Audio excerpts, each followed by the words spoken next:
Europe 1. Le grand direct des médias, la suite avec Jean-Marc Morandini. Les 12 coups de midi, tout le monde veut prendre sa place, ou encore Money Drop et Wishlist, autant de jeux télé que les Français regardent par millions chaque jour et qui font le bonheur des chaînes. Et ce matin, on a décidé de nous intéresser aux coulisses de vos jeux télé. Comment sont sélectionnés les candidats? Sont-ils rémunérés? Quel type de personnalité plaît le plus aux casteurs? Quels sont les trucs et les astuces à connaître pour participer et pour être sélectionné à un jeu télé? Avec nous, Jérémy Brion, bonjour. Bonjour. Vous êtes directeur de casting pour La Roue de la Fortune, Une famille en or, Les Amours, Mots de passe, voilà, plusieurs jeux qu'on peut citer. À côté de vous, Sébastien Bacani, bonjour. Bonjour Jean-Marc. Merci également d'être là, responsable de casting pour Wishlist, Koh-Lanta, Pékin Express, Adam, Recherche Eve, entre autres. On va essayer de comprendre comment vous sélectionnez les candidats. Dans un instant, on sera avec un candidat qui a participé à une 50aine de jeux télé. Il sera également en direct avec nous. Jérémy, je commence tout d'abord avec vous.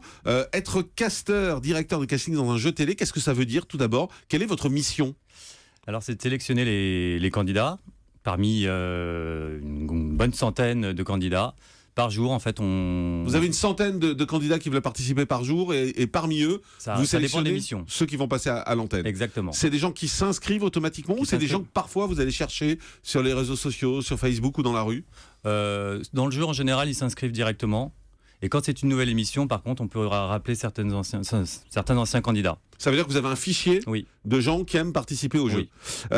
Sébastien Bacani, les candidats, quand vous les castez, vous les rencontrez ou il y a d'abord un pré-casting au téléphone? C'est quoi la démarche? Il y a toujours une enquête qui est faite au téléphone pour voir déjà leur motivation, pour voir s'ils sont à l'aise. Par exemple, sur Wishlist, c'est quand même un jeu où il faut savoir répondre à des questions. Donc du coup, on leur fait un petit quiz chacun. S'ils ont la moyenne, on les rencontre sur Paris. Ah, vous faites un quiz au téléphone tout d'abord pour Tout à commencer? fait, oui. Mais Exactement. on voit quand même que la personnalité, c'est de plus en plus important pour les candidats, parce que les candidats, ça a changé d'ailleurs depuis plusieurs années. Avant, c'est surtout l'animateur qui faisait le show. Maintenant, on a le sentiment que c'est le candidat qui fait le show dans beaucoup d'émissions. Sébastien, vous demandez aux candidats d'être très expressifs. C'est quoi les trucs? Pour les gens qui nous écoutent, qui ont envie de participer à un jeu, qu'est-ce que vous leur dites? Qu'est-ce que vous pouvez leur conseiller ce matin? Lâchez-vous, faites les cons, racontez des anecdotes? Pas faites les cons, mais soyez vous-même. N'essayez pas d'être un comédien, d'en faire trop. Et pourtant, il y en a beaucoup qui en font beaucoup. Oui. Mais si les gens surjouent, ça se voit directement. Et du coup, à l'antenne, dès qu'il y a les caméras, le public, ça retombe comme un soufflet. Donc, ça a une mauvaise émission. Donc, plutôt être dynamique, ça c'est sûr. Être bavard, raconter des choses. Quand il y a une salle de 50 personnes, peut-être essayer de trouver la petite anecdote un peu plus originale que j'aime mes enfants et le foot.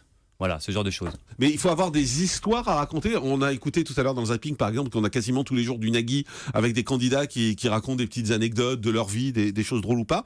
Vous, quand vous les rencontrez, vous leur dites, voilà, racontez-moi toutes les anecdotes et vous en sélectionnez certaines? Oui, tout à fait, pour que l'animateur puisse rebondir dessus pendant l'émission et que ça crée des petits moments d'humeur. Ça veut dire que toutes ces anecdotes, en fait, les candidats vous les ont préparées, les ont racontées avant et ensuite ça, on leur demande, oui. ils doivent les ressortir. Tout à fait. On sélectionne pas de la même façon, je suppose, Jérémy, Sur mot de passe. les candidats sur mot de passe, sur Une famille en or Non. ou sur La Roue de la Fortune. Non, sur La Roue de la Fortune, là c'est vraiment un jeu d'humeur. Donc ça va être la personnalité avant tout. Sur mot de passe, il y a quand même des tests. On ne sélectionne pas un candidat qui a tout faux au test. Mais quelqu'un qui est juste expressif et qui est pas très bon au jeu, est-ce que vous pouvez le prendre? Non. Non, Non, parce que du coup, il n'y aura pas de jeu. Ça ne pourra pas jouer sur le plateau et l'émission n'aura pas Il faut de d'intérêt. la compétition. Ouais, il faut un peu de compète et puis il faut que ce soit intéressant aussi pour les téléspectateurs qui visionnent. Donc c'est vraiment un équilibre entre les deux. C'est un Ouais. équilibre entre la connaissance. Est-ce qu'il y a du piston? Non. Bon. Jamais. Bon. Non, parce qu'on peut se faire rattraper très facilement, que ça n'a pas d'intérêt. Et puis, non. Il n'y a pas d'intérêt de faire passer quelques potes parfois non? Enfin, non. Ça finit toujours par se savoir, Ouais, effectivement. puis on risque de se faire griller par une boîte de prod. c'est donc ça. Peu d'intérêt. Sébastien, comment on devient responsable de casting? C'est étonnant quand même parce que c'est pas un métier qu'on apprend. Il y a plein de chemins. Moi, je viens d'une école de com, mais il y en a qui viennent autant de psycho. Enfin voilà, il y a vraiment plein de chemins différents. Après, il faut aimer l'humain, il faut aimer s'intéresser aux gens. Voilà, mais il n'y a pas vraiment une voie directe. Et vous restez en contact avec les candidats? Certains, oui, effectivement, après les émissions, si on les suit sur le tournage, qu'on est journaliste ou responsable candidat, effectivement, des amitiés peuvent se créer. Sébastien, vous nous racontiez pendant la pause. Pardon, Jérémy, vous nous racontiez pendant la pause de pub que sur l'Académie des Neufs, par exemple, des candidats vous appellent pour savoir quand l'émission passe, quand est-ce qu'elle va passer, parce qu'on sait que l'émission a été arrêtée. Et vous nous disiez pendant la pub, il y a des candidats qui m'appellent en me disant ça passe la nuit, etc. C'est ça, ils sont pas au courant force. Enfin, on est là pour faire Mais le vous êtes lien. l'interlocuteur, en fait, c'est ça? Par Facebook, par téléphone, moins par téléphone parce que sinon on n'aurait pas de vie, Ouais. mais par Facebook beaucoup. Et moi j'ai même gardé des contacts avec des candidats. J'ai été témoin de mariage de candidats qui s'étaient rencontrés sur un plateau, des choses comme ça. Est-ce que c'est vrai que le candidat n'est payé que si l'émission est diffusée quand il gagne un jeu. Oui, alors c'est vrai, mais j'ai même connu des émissions où l'émission est arrêtée, la chaîne a quand même payé. D'accord, mais autrement, il n'est pas payé avant que l'émission passe. Non. C'est-à-dire quand on dit au candidat, vous venez de gagner 200 000 €, c'est pas vrai. Il faut attendre la date de diffusion, effectivement. Voilà, Il faut attendre la date de mais on diffusion. leur dit. On leur dit toujours. Ouais, ça, c'est pas dit à l'antenne, quoi. Mais... Non, mais c'est stipulé dans leur contrat directement. C'est écrit dans le contrat. Sébastien, vous avez casté pour des choses aussi différentes que Wishlist ou Koh-Lanta ou Pékin Express. Moi, je suis toujours étonné par les Koh-Lanta ou les Pékin Express. Les gens qui arrivent à partir comme ça, 1 mois, 2 mois parfois, c'est des gens qui n'ont pas de vie. Non, c'est des gens qui sont très motivés et qui justement veulent vivre l'aventure d'une vie. Et à ce moment-là, ils sont d'accord pour partir et pour tout laisser tomber pendant 2 mois. Effectivement, quitter leur famille, quitter leur travail, congé sans solde. Enfin voilà, ils mettent tout de leur côté pour faire cette émission. Et ça m'intéresse parce que vous avez également casté pour Adam Recherche Ève. C'était, on le rappelle, l'émission de 18 où il y avait des candidats tout nus qui allaient sur une île. Je crois d'ailleurs au départ quand vous avez fait les castings, vous saviez pas si c'était flouté ou pas à l'antenne. C'est ça, mais on devait dire aux candidats que ce n'était pas flouté pour qu'ils soient à l'aise et qu'ils soient d'accord avec la nudité sur l'île. Mais en tout cas, nous, en casting, on les a eu nus devant nous. Et vous leur demandiez quoi en fait, d'être à l'aise? D'être à l'aise, d'être eux-mêmes et de parler d'eux, oui, tout en étant nus, parce que sur le tournage, ça allait être le cas. Mais il y a beaucoup de candidats qui sont venus pour un jeu comme ça. Quand vous leur dites, on fait un jeu, on va vous mettre tout nu devant des millions de téléspectateurs. Enfin, vous espériez des millions de téléspectateurs à l'époque. Il n'y en a pas eu beaucoup. Mais quand il y a beaucoup de gens qui viennent. Non, l'émission n'était pas connue. Elle était en plus prévue pour D17. Donc voilà, on a beaucoup galéré. Ah, vous avez ramé pour avoir Oui, des tout à candidats pour ça. Oui. Et quand ils ont su que c'était flouté, ils étaient déçus? Non, ils étaient assez soulagés pour leur famille, pour leurs parents. Oui. Alors, on est en direct avec Dominique. Il s'appelle Dominique Bernard. Il est blogueur. Il a participé à une 50aine de jeux télé. Il est auteur du livre Le Guide du candidat télé 2015-2016 aux éditions Prem Edit. Dominique Bernard, bonjour. Bonjour. Merci d'être en direct avec nous ce matin Je sur vous en Europe 1. Qu'est-ce qui vous excite avec cette idée de participer au jeu? C'est juste le gain possible, ou c'est également le fait d'être sur un plateau et en contact Alors, les avec... deux, effectivement, j'aime bien les jeux et j'aime bien la télévision aussi. Donc les deux m'excitent. Est-ce qu'il y a des jeux auxquels c'est plus agréable de participer que d'autres? Ça dépend de la production. Il y a des productions qui sont plus ou moins riches que les autres, donc on est plus ou moins bien reçu. Mais par contre, je voulais dire un truc. Je voulais rebondir sur vos casteurs, si je puis dire. Quand ils disaient qu'il fallait un minimum de culture quand même, ça c'est complètement faux. Hein.